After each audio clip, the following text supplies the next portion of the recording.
Shabbat Shalom, pessoal. Ei, que gostoso. Eu, Sam Stachwer, tenho hoje o privilégio de entrar na tua casa, no teu telefone, no teu computador, junto com minha querida Wanda Strabotniak.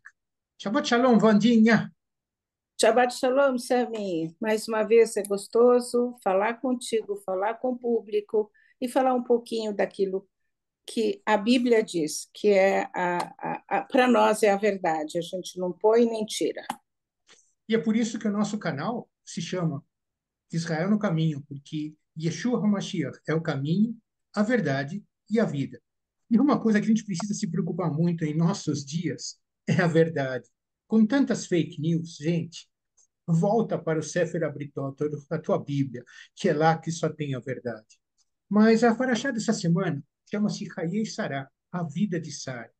E é uma paraxá relativamente curta, ela está em Bereshit, Gênesis, capítulo 23, do versículo 1 até o capítulo 25, versículo 18. A Haftará, nós lemos no primeiro livro de Reis, 1, de 1, versículo 1 até o 31. O Rav Shaul, o apóstolo Paulo, escreveu a primeira carta aos Coríntios, e é no capítulo 15, os versículos de 50 a 57 da Brit Hadashah, e o Salmo 45.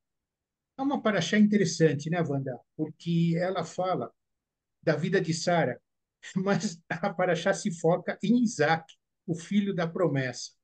O que você tem para comentar sobre isso, Wanda? É verdade.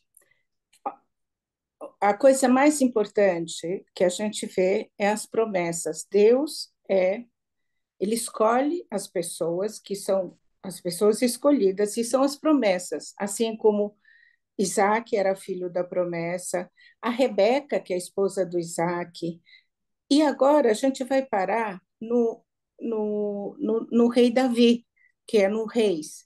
O rei Davi estava velhinho, ah, já não podia ser mais rei. E aí um dos filhos dele, que era Adonias, ele queria se fazer o rei, mas Deus não queria isso. Então a Batseba, que era a mãe do Salomão, vai lá e te fala assim: Rei Davi, esse filho é o filho da promessa. E aí o que acontece? O rei Davi diz: Eu prometo, pelo Deus vivo de Israel, que ele vai ser o rei.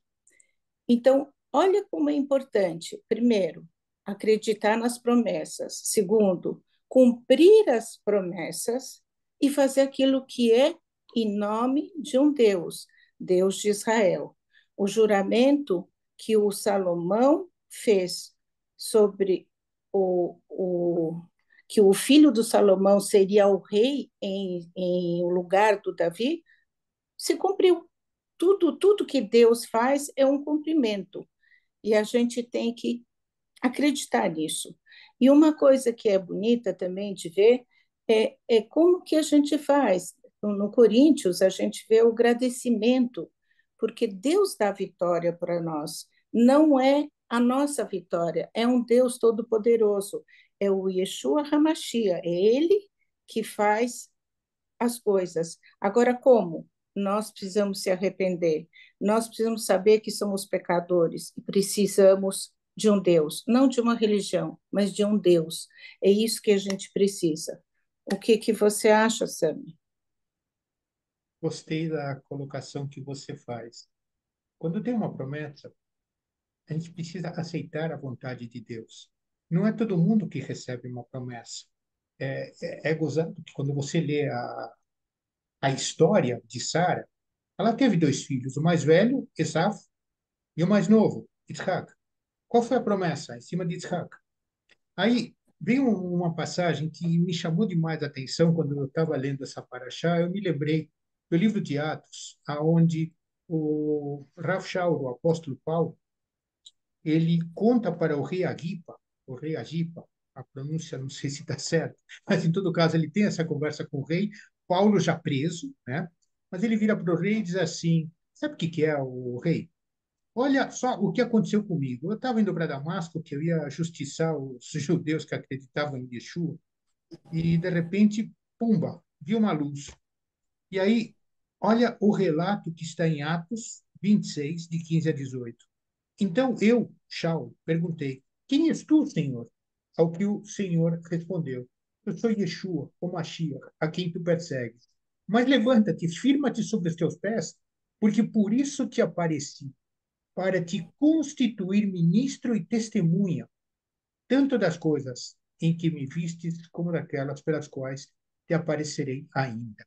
Ou seja, olha o tamanho da decisão de Deus. Ele foi escolher um cara que era o algoz de todo o grupo que acreditava em Yeshua para ser o transmissão das boas novas, ou das boas novas, né? Que, aliás, é a expressão da palavra evangelho, que quer dizer as boas novas, as boas notícias. Então, Wanda, eu acho que o tópico aqui é justamente o privilégio da escolha. Deus não faz nada pela metade, É mas verdade. aí, Deus, mas aí vem o problema mais complicado. A gente, como pecadores, a gente insiste de dizer: Deus, deixa que eu te ajudo. E aí, Ivan? então, o ajudar é se arrepender, não tem como. A gente tem que dizer assim: eu errei, eu estou aqui e Deus limpa tudo. Mas é chegar nesse ponto de arrependimento é só com a vontade de Deus, porque nós humanos continuamos achando que nós somos os bons, que a gente que consegue, que a gente que faz, eu estudei, eu tenho isso, eu tenho aquilo. Então, vamos colocar cada vez mais a esperança que está no Yeshua, num Deus Todo-Poderoso. E aí eu vejo no Salmo 45 que ele diz assim: põe a espada na cintura ao Rei poderoso, forte e glorioso. Quem é? Quem é poderoso? É ele. Coberto de glória, avance para vencer, defendendo a verdade e a justiça. Quem que está defendendo hoje a verdade e a justiça? Nem nisso tudo que está acontecendo, as pessoas continuam não enxergando as coisas.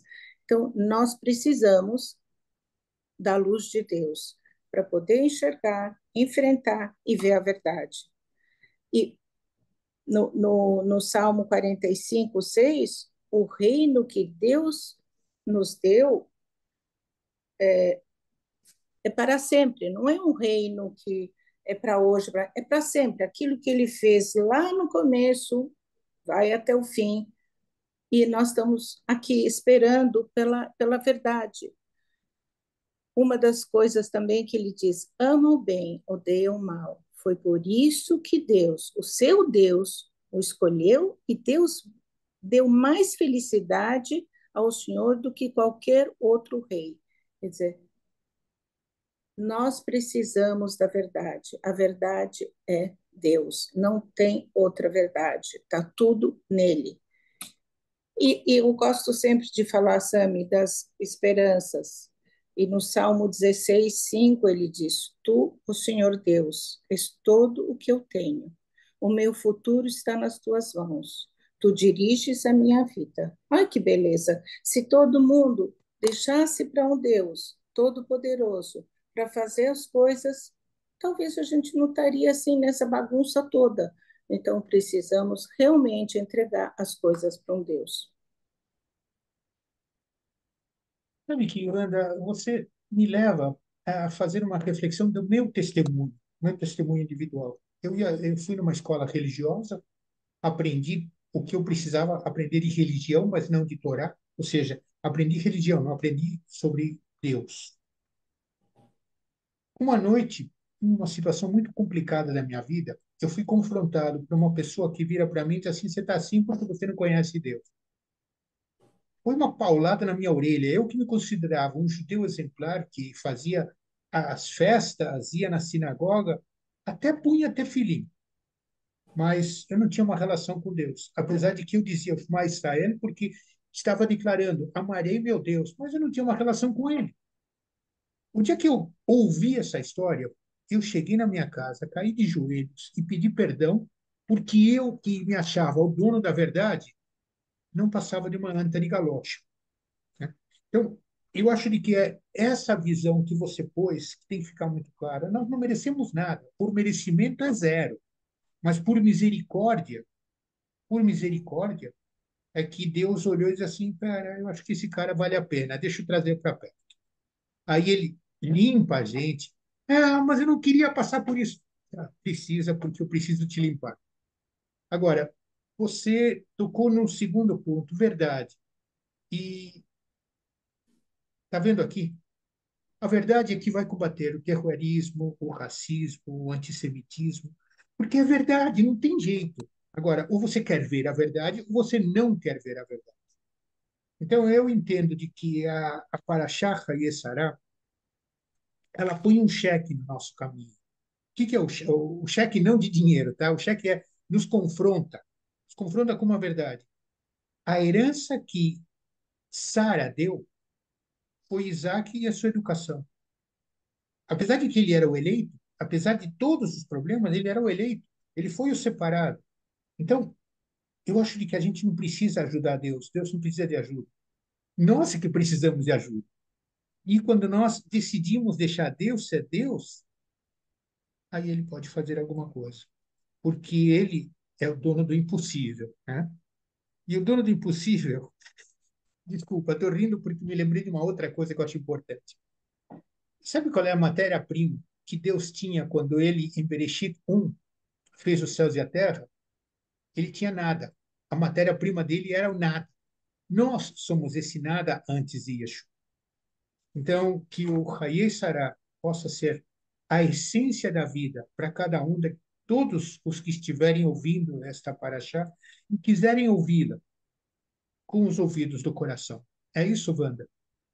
É isso, Sam. Eu achei muito legal, exatamente isso. E eu sempre, mais uma vez, eu gosto de uma coisa que chama esperança. De novo, não é esperança dos homens, não é esperança que está na televisão, no livro qualquer, é esperança que nós temos em Deus. Então, no Romanos 12:12, que a esperança que vocês têm os mantenha alegres, aguentem com paciência o sofrimento e orem sempre. Orar é falar. Fale com o nosso Yeshua. Peça para Ele tudo que a gente precisa, porque Ele dá tanta bênção que às vezes a gente fica assim, nossa, eu mereço tudo isso. Então, gente, é só o nosso Deus, o Deus de Israel. Essa promessa lá atrás, o Isaac é a promessa de hoje. Nós continuamos em nome de Jesus, em nome de Yeshua. Tudo isso vai passar e a vitória é dele. Certo, Sami? Então, que esse Shabbat Hayei Sará seja uma mudança na tua forma de olhar para Deus. Que essa experiência que Sara deu da sua vida, do seu comportamento, através do exemplo em Isaac, possa ser a diretriz para a tua caminhada. E que você tenha um Shabbat de muita alegria. Beshem Yeshua HaMashiach. Shabbat Shalom, pessoal! Shabbat Shalom, muito shalom, com muita alegria.